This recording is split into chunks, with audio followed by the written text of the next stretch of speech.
শুয়ে শুয়ে সবকিছু শুনলাম, কিন্তু কিছুই মাথায় ঢুকলো না। তারা মা মেয়ে আসলে কি চাই, কেন তারা আমাকে আমাবস্যা পর্যন্ত জীবিত রাখতে চাই? আর এই ডোরিয়াটাই বা কে, যাকে মা মেয়ে ভয় পাচ্ছে? এসব পরেও জানা যাবে, এখন নিজেকে বাঁচাতে হবে আমার। ধীরে ধীরে এক চোখ খুলে চারপাশটা একটু দেখার চেষ্টা করলাম, কাউকে দেখলাম না। মা মেয়ে গেল কোথায়? হঠাৎ দেখলাম চিলেকোঠার কাছে দুইটা ছায়া দেখা যাচ্ছে। তার মানে তারা ওইখানে দাঁড়িয়েই এতক্ষণ এসব বলছিল।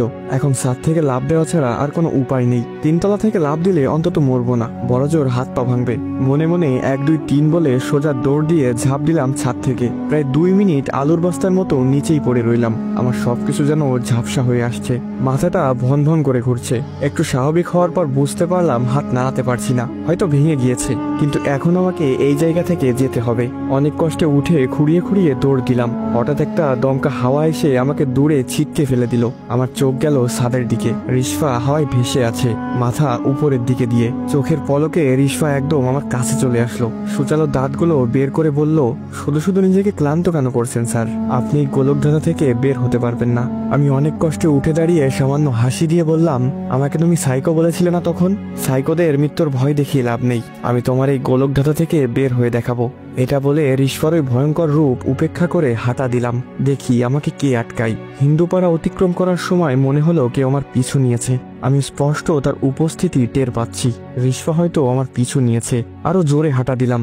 এবার সেই শীষ বাজানোর শব্দটা কানে ভেসে এলো। থমকে দাঁড়ালাম। পেছনে তাকিয়ে দেখলাম সেই লোকটা দাঁড়িয়ে আছে, একটা কাপড়ের ব্যাগ হাতে। আমি বললাম, এখন আপনার সাথে বকবক করার সময় নেই। কোন রকম জান নিয়ে ফিরে এসেছি, আমাকে হাসপাতালে যেতে হবে। হাত ভেঙে ফেলেছি।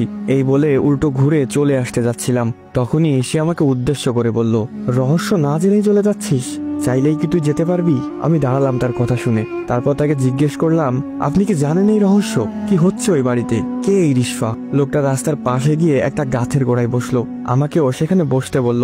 আমি গিয়ে তার পাশে বসলাম। আমার যেন মনে হলো একটা বরফের খণ্ডের পাশে বসেছি। তার শরীর থেকে প্রচুর ঠান্ডা হাওয়া বের হচ্ছে। হঠাৎ সে তার ঠান্ডা হাত দিয়ে আমার ভাঙা হাতটা ধরে মোচড় দিল। আমি চিৎকার করে উঠলাম, কিন্তু অনুভব করলাম এখন হাতে কোনো ব্যথা নেই। নাড়িয়ে চাড়িয়ে ভালোভাবে দেখলাম আমার হাতটা একদম ভালো। আমি বললাম, এটা কিভাবে করলেন? আপনি আসলে কে?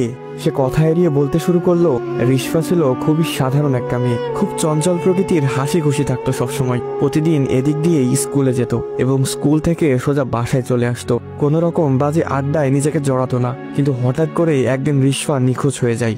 সবাই তাকে পাগলের মতো খুঁজলো, কোথাও রিশফাকে খুঁজে পাওয়া গেল না। রিশফার মা থানায় জিডি করলো। রিশফার বাবাও ইতালি থেকে চলে আসলো মেয়ের নিখোঁজের সংবাদ শুনে।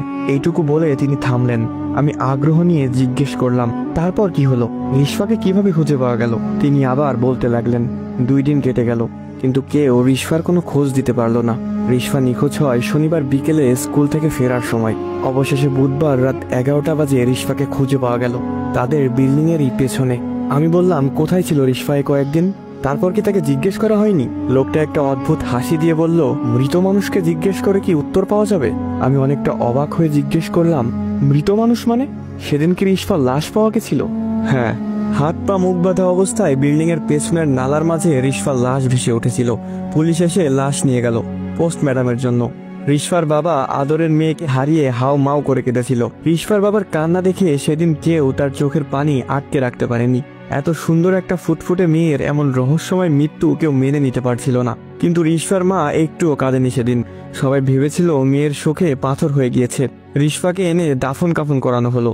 প্রায় কয়েকদিন তদন্ত চলল, কিন্তু পুলিশ রিশফার মারা যাওয়ার কোনো ক্লু খুঁজে পেল না। এদিকে একদিন হঠাৎ মেয়ের চিন্তায় রিশফার বাবা স্ট্রোক করে মারা গেল। রিশফাদের পরিবারটা একদম এলোমেলো হয়ে গেল। স্বামী ও মেয়ে হারানোই রিশফার মা দিন দিন কেমন যেন হয়ে গেল। হঠাৎ রিশফার মাও একদিন উধাও হয়ে গেল গ্রাম থেকে। প্রতিবেশীরা অনেক খুঁজেও তাকে পায়নি। তারপর কেটে গেল 4 মাস। হঠাৎ একদিন রিশফার মা গ্রামে ফিরে এলো। সবাই তাকে দেখে অনেক খুশি হলো। জিজ্ঞেস করলো, এতদিন কোথায় ছিল, কি করছিল? রিশফার মা কারো কথায় কোনো জবাব দিল না।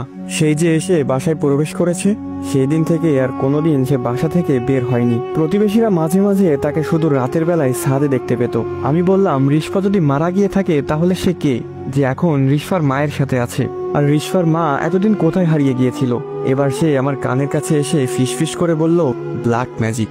আমি বললাম, মানে? রিশফার মা রিশফাকে ফিরিয়ে আনতে এতদিন নিখোঁজ ছিল। সে আবার বলল সে এমন কারো কাছে গিয়েছিল যে তার মেয়েকে ফিরিয়ে দিতে পারবে। এর বিনিময়ে অবশ্য তাকে একটা ভয়ঙ্কর শর্ত দেওয়া হয়েছিল। রিশফার মা তার মেয়েকে ফিরিয়ে আনতে সবকিছু করার জন্য প্রস্তুত ছিল। শর্তটা ছিল প্রতি আমাবস্যায় একজন যুবক বলি দিতে হবে তাকে উদ্দেশ্য করে। আমি বললাম, কাকে উদ্দেশ্য করে? রিশফার মা কার কাছে গিয়েছিল? লোকটা ভয়ঙ্কর একটা হাসি দিয়ে বলল, দরিয়া নামের এক ভয়ঙ্কর সত্তার কাছে গিয়েছিল সে। দরিয়া সাধারণ কেউ নয়, রক্তচোষা পিশাচদের সর্দার সে। এবং রিশফার মা তার শর্তে রাজি হয়েছিল। দরিয়া রিশফাকে ফিরিয়ে এনেছে। সেই থেকে প্রতি আমাবস্যাতে একজন করে যুবক দরিয়াকে উৎসর্গ করতে হয়। এই আমাবস্যায় তুই উৎসর্গ হইবি, আর এজন্যই এত আয়োজন। তুই যত চেষ্টাই করিস না কেন, মরতে তোকে হবেই। আমি হতাশাগ্রস্ত চেহারায় জিজ্ঞেস করলাম, রিশফা কিভাবে মারা গিয়েছিল সেদিন? আর আমার কি কোনো পথ নেই এ থেকে বাঁচার? লোকটা আমার হাঁটুতে ভর দিয়ে উঠে দাঁড়িয়ে বলল, আজকে অনেক জেনে ফেলেছিস, বাকিটা না হয় মরার আগেই জানবি। আপনি এত কিছু কিভাবে জানেন? আপনি কে? লোকটা আমার মুখের কাছে এসে ঠান্ডা নিঃশ্বাস ছাড়তে ছাড়তে বলল, আমি ডরিয়া। আসসালামু আলাইকুম গাইস, কেমন আছেন সবাই? আশা করি সকলে খুবই ভালো আছেন। তো এখানে শেষ হয়ে যায় রিশফা গল্প পার্ট 3 এবং পার্ট 4। তো গল্পটি কেমন লাগলো সেটি অবশ্যই কমেন্ট করে জানাবেন, কারণ আপনাদের প্রতিটি লাইক এবং কমেন্ট আমাকে পরবর্তী ভিডিও বানাতে উৎসাহিত করে। তো আবারও ফিরবো এই গল্পের পরবর্তী পর্বগুলো নিয়ে। আর গাইস, এই গল্পের পরবর্তী পর্ব পেতে হলে অবশ্যই কিন্তু বেশি বেশি করে কমেন্ট করতে হবে। তো দেখা হচ্ছে এই গল্পের পরবর্তী পর্বে। তো আজকের মতো এই পর্যন্তই। ভালো থাকবেন, সুস্থ থাকবেন। আল্লাহ হাফিজ গাইস।